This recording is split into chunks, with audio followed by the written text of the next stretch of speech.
Hello and welcome to Unit 6 in our Modern Latin American History course.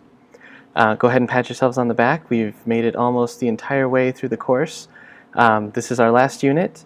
Beyond this, you'll also need to complete the essay for the little school and the final project on Storify. As always, if you have any questions about those, please ask as soon as you have the questions. Leanne and I are more than happy to help you out with any questions that you have. Please remember that Leanne will be working with you on the little school, and I will be working more closely with you on the Storify final project.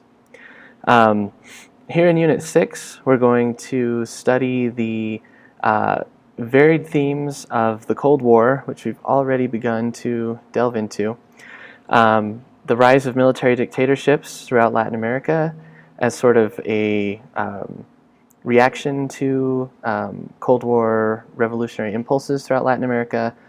And we're also going to look at neoliberal economic policies that really took hold by the late 80s through the 90s and have kind of ebbed and flowed throughout Latin America since that time to the present. And so the various readings that we'll be doing this week in Chasteen and Wood will help us to get a better picture. Of course, Chasteen offers a general picture of the Cold War era and reaction, military dictatorship as one of the most prominent ways that happened. Of course, as you read Chasteen and Wood on the reasons for the rise of military dictatorships, specifically in the Southern Cone, but all throughout Latin America, think about what social conditions, economic conditions, political conditions, gender and race relations, what was going on that facilitated the rise of those dictatorships. How were they finally brought to an end, most by the mid or late 1980s, and what kinds of actions have been taken in recent years to try to bring perpetrators of horrible acts of torture and genocide to justice. I added some optional readings on the case of Efraín Ríos Montt, who was president in Guatemala in the early 80s during a genocidal campaign against Mayan people in that country's mountainous regions. So read through that and think about the ways in which his case is still current. Attempts to bring him to justice are still current. His case isn't unique in Latin America. And so keep all those things in mind as you read The Little School to help provide some context for Alicia Partenoy's experience in The Little School, her activism since that time, and her attempts to also be part of that reconciliation, bringing out the truth and finding some justice for what took place during those dark moments in Latin America's history. This week, your reading worksheet will focus on the article.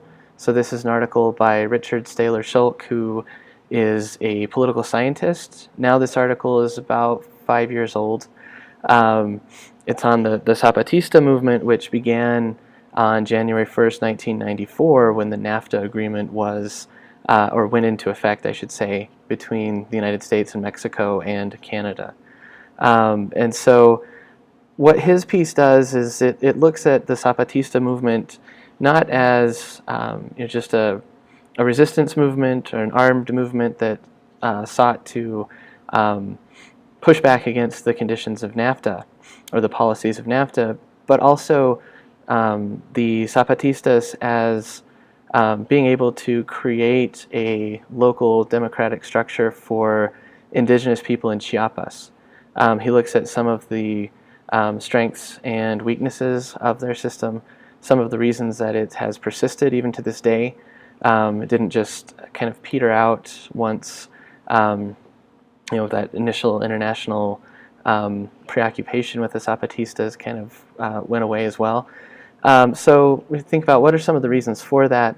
How does the Zapatista movement help us to think about things like neoliberalism and economics?